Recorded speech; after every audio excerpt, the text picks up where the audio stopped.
Welcome students. आज का जो हमारा लेक्चर है, यहाँ पे आज हम डिस्कस करेंगे लॉज ऑफ केमिकल कंपोजिशन और इसमें आज हम न्यूमेरिकल प्रॉब्लम्स को सॉल्व करेंगे। इसके पहले वाला जो हमारा लेक्चर था, वहाँ पर हमने थियरी पार्ट को समझा था, डिफरेंट लॉज को समझा था और उसके एग्जांपल्स देखे थे। और आज उन्हीं लॉज पे हम कुछ न्यूमेरिकल्स करेंगे। जिन बच्चों ने पिछला लेक्चर्स नहीं देखा है, प्लीज़ प्रीवियस जो थियरी वाला लेक्चर है उसे आप देखें। Start the mass of oxygen to required combined with 18 gram of carbon. Generally क्या होता है, कार्बन प्लस ऑक्सीजन मिलते हैं और ये हमें देते हैं कार्बन डाइऑक्साइड। अब एक सैंपल है जहाँ पर 12 gram of carbon and 32 gram of oxygen react किए and they produce CO2 and that is around 44 grams.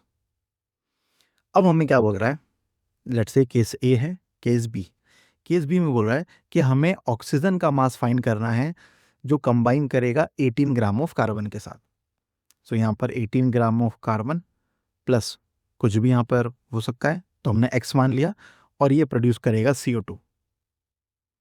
तो यहाँ पर लगेगा जो फॉर्मूला दैट इज या concept that is law of definite proportion. इस तरीके के जब भी क्वेश्चन आए तो हमें क्या करना है, रेशो ले लेना है।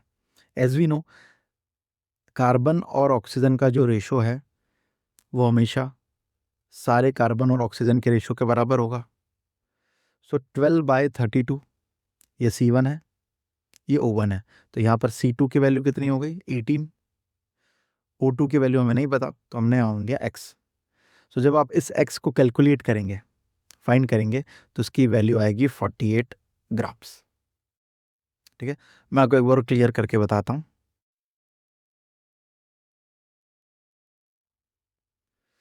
देखिए, कार्बन 1 ऑक्सीजन 1, ये पहली रिएक्शन का, इनका रेशो हमेशा जो भी दूसरा होगा C2O2 उसके बराबर होगा, C3O3 के बराबर होगा एंड सो ऑन, मल्टीपल जा सकता है। अब पहली रिएक्शन में C1 12 ग्राम है और O1 क्या है, 32 ग्राम। C1 लिखेंगे 12 ग्राम और O1 कितना हो गया, 32 ग्राम। दूसरा सेकेंड रिएक्शन में क्या बोल रहा है, 18 ग्राम कार्बन है, मतलब C2 क्या है यहाँ पर 18, और O2 जो सेकंड ऑक्सीजन है वो हमें फाइंड करना है।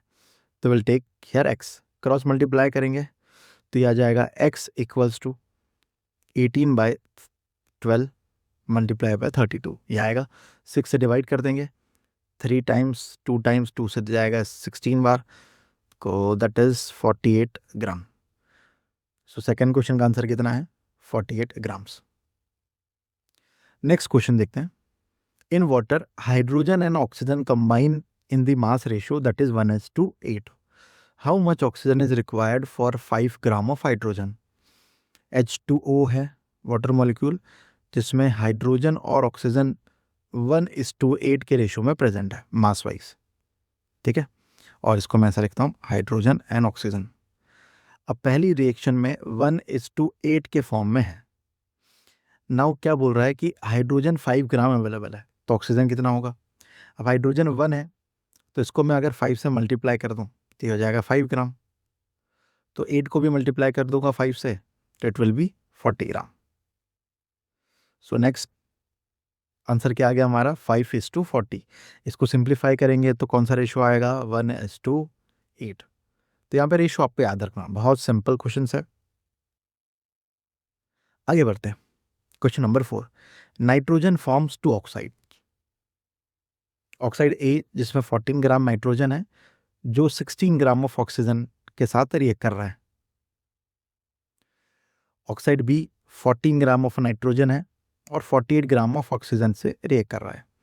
यहाँ पर law of multiple proportion use करेंगे हम। क्या करेंगे बेटा, लॉ ऑफ मल्टीपल प्रोपोर्शन क्या है समझो। अगर कोई भी एलिमेंट है जिसका अमाउंट सेम है और वो डिफरेंट प्रोडक्ट्स बना रहा है, लेट्स से यहाँ पर O2 और O3 बना रहा है, तो O2 और O3 का जो रेशो है वो हमेशा सिंपल होल नंबर में आएगा। किस में आएगा बेटा, सिंपल होल नंबर्स में। O2 की वैल्यू कितनी है 16, O3 की वैल्यू कितनी है 48। जब आप इन दोनों को कैंसिल आउट करेंगे तो ये आ जाएगा 1:3, एंड 1:3 क्या है, सिंपल होल नंबर। सो यहाँ से ये law of multiple proportion verify होता है। नेक्स्ट क्वेश्चन सिमिलर क्वेश्चन है, same law of multiple proportion पे बेस्ड है। सल्फर डाइऑक्साइड बनाता है और SO3 बनाता है। अब यहाँ पे सल्फर का अमाउंट सेम है 32 ग्राम्स, O2 का अमाउंट है 32 ग्राम और O3 का है 48 ग्राम। अगर ये दोनों O2 और O3 की वैल्यूज सिंपल होल नंबर में आ गई तो ये वेरीफाई हो जाएगा। सो 32:48 सिंपल होल नंबर में 16 से 2 टाइम, ये 3 टाइम। अब ये रेशो क्या है बेटा, simple whole number. So that's why this question verifies the law of multiple proportions. Clear? Next, hydrogen and chlorine react to form HCl, hydrochloric acid. तो हमें फाइंड करना है volume of chlorine and volume of HCl produced and required. So यहां पर हम लगाएंगे Gay Lussac laws. क्या लगाएंगे? Gay Lussac law. इसमें यह बताया जाता है कि जो वॉल्यूम है किसी भी गैस की वो रिएक्ट करेगी सिंपल होल नंबर के रेशो में। किसमें बेटा? सिंपल होल नंबर रेशो में। तो यहां पर रिएक्शन है H2 + Cl2 that gives us 2HCl। तो यहाँ पर H का कितना वॉल्यूम है 1, Cl का कितना है 1 एंड HCl का कितना है 2। सो वॉल्यूम का रेशो कितना आ गया 1:1:2। अब हाइड्रोजन की वैल्यू ऑलरेडी दे के रखी है 250 ml। सो 1 की वैल्यू क्या हो गई 250 ml। तो इस सेकंड 1 की भी वैल्यू कितनी हो जाएगी 250। इस 2 की वैल्यू क्या हो जाएगी 2 × 250, तो that is 500 ml। So volume of chlorine, ये देखिए ये हाइड्रोजन है, ये क्लोरीन है और ये HCl है। सो क्लोरीन कितना लगेगा हमें 250 ml और HCl कितना प्रोड्यूस होगा 500 ml। क्लियर? तो इस तरीके से आपको जो 5 लॉज है that is laws of chemical compositions उनका यूज करना है। सिमिलर क्वेश्चन है, अमोनिया फॉर्म हो रहा है from nitrogen and hydrogen. Ratio find कर लेंगे 1:3:2। ये नाइट्रोजन का रेशो, ये हाइड्रोजन का रेशो और ये NH3 अमोनिया का रेशो। अब नाइट्रोजन की वैल्यू देकर रखी है 15 लीटर। सो 1 की वैल्यू कितनी हो गई 15 लीटर। 3 की वैल्यू कितनी होगी बेटा 15 × 3, so that is 45 litre. And 2 की वैल्यू क्या होगी 2 × 15, दैट इज 30 लीटर्स। अब हाइड्रोजन का पता करना है, ये रहा वॉल्यूम ऑफ हाइड्रोजन कितना है 45 litres. So here 45 litres will react. Volume of ammonia form कितना होगा NH3 की वैल्यू 30 लीटर्स। सो यहाँ पर आ जाएगा 30 लीटर्स। क्लियर? बहुत सिंपल क्वेश्चन है, आपको सिर्फ लॉज ऑफ केमिकल कंपोजिशंस आना चाहिए। Next question number 8, at same temperature and pressure 5 litre of methane contains 1.5 × 10⁻23 molecules. सो कितने मॉलिक्यूल्स प्रेजेंट होंगे 15 लीटर मीथेन में? अब यहाँ पे आपको एवोगाड्रो लॉ का यूज़ करना है। ये क्या बोलता है, volume is directly proportional to number of molecules. मतलब जितनी वॉल्यूम होगा उतना ही क्या होंगे मोल्स या molecules. Means if volume is equal then moles are also equal. तो कैसे सॉल्व करेंगे इसको? देखिए क्वेश्चन में देके रखा है 5 लीटर्स अगर मीथेन रिएक्ट करती है या यूज होती है तो ये प्रोड्यूस करती है 1.5 × 10⁻23 मॉलिक्यूल्स। अब 5 लीटर में कितने मॉलिक्यूल है इतने, तो 15 लीटर में कितने होंगे। सो इस 5 को क्या कर देंगे मल्टीप्लाई 3। जब LHS को मल्टीप्लाई करेंगे तो RHS को भी करेंगे। So 5 3 15 litre, that is equals to 1.5 × 3, that is 4.5 × 10⁻23 molecules. So 15 litres में कितने मॉलिक्यूल्स है बेटा 4.5 × 10⁻23 molecules। बहुत इजी क्वेश्चन है, बस आपको कंसेप्ट याद आना चाहिए। ये एक और इंटरेस्टिंग क्वेश्चन है, two flask contains oxygen and nitrogen respectively, एक ए है और है B.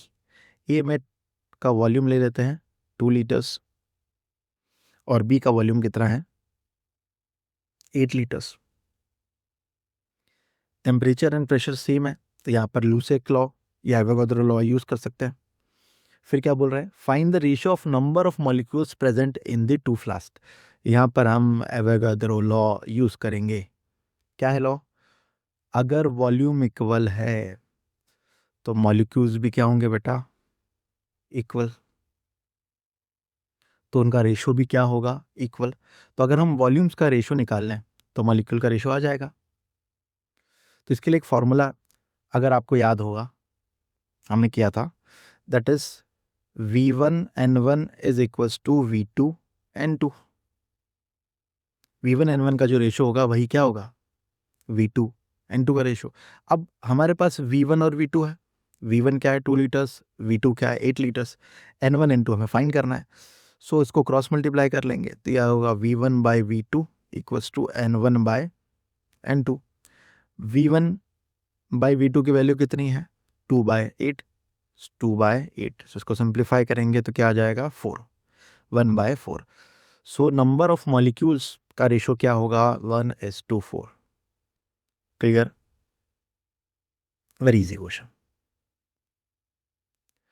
Next question is hydrogen and oxygen react according to this reaction, 2H2 plus O2 gives us 2H2। अब यहाँ पे हमें 4 चीजें फाइंड करनी है। पहला क्या फाइंड करना है, if 100 ml of hydrogen react, so calculate volume of oxygen required and volume of steam, steam मतलब वेपर फॉर्म कितना होगा। अब टेम्परेचर और प्रेशर यहाँ पर हम सेम मानते हैं तो पहले इसका रेशियो निकाल लेंगे, हाइड्रोजन ऑक्सीजन और H2O। वॉल्यूम का रेशियो निकाल लेंगे तो 2:2, कुछ नहीं तो 1 मानते हैं और यहाँ पर कितना है 2, तो ये क्या होगा 2। अब हाइड्रोजन की वैल्यू दे के रखी है कितनी 100 ml हाइड्रोजन है, सो रेशियो वाइज 2 है, तो इस 2 की वैल्यू कितनी है 100।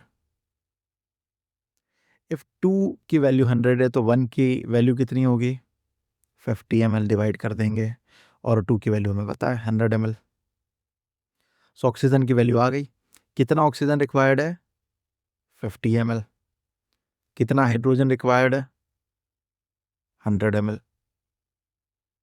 Clear, very easy question. अब आते हैं नेक्स्ट टाइप में। बेटा अगर आपको नोट डाउन करना है तो प्लीज़ स्क्रीनशॉट आप ले सकते हैं या वीडियो को पॉज करके आंसर लिख सकते हैं। तो थर्ड क्वेश्चन है, ये क्या पूछ रहा है, if the mass of hydrogen is 0.009 gram, calculate mass of oxygen and mass of water.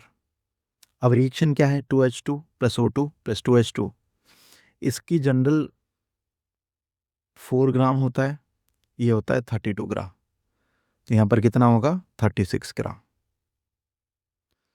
So in general 2H2 की वैल्यू कितनी है 4 ग्राम और हमें कितना दे के रखा है 0.009 ग्राम। सो 4 ग्राम की वैल्यू यहाँ पर कितनी है 0.009 ग्राम्स।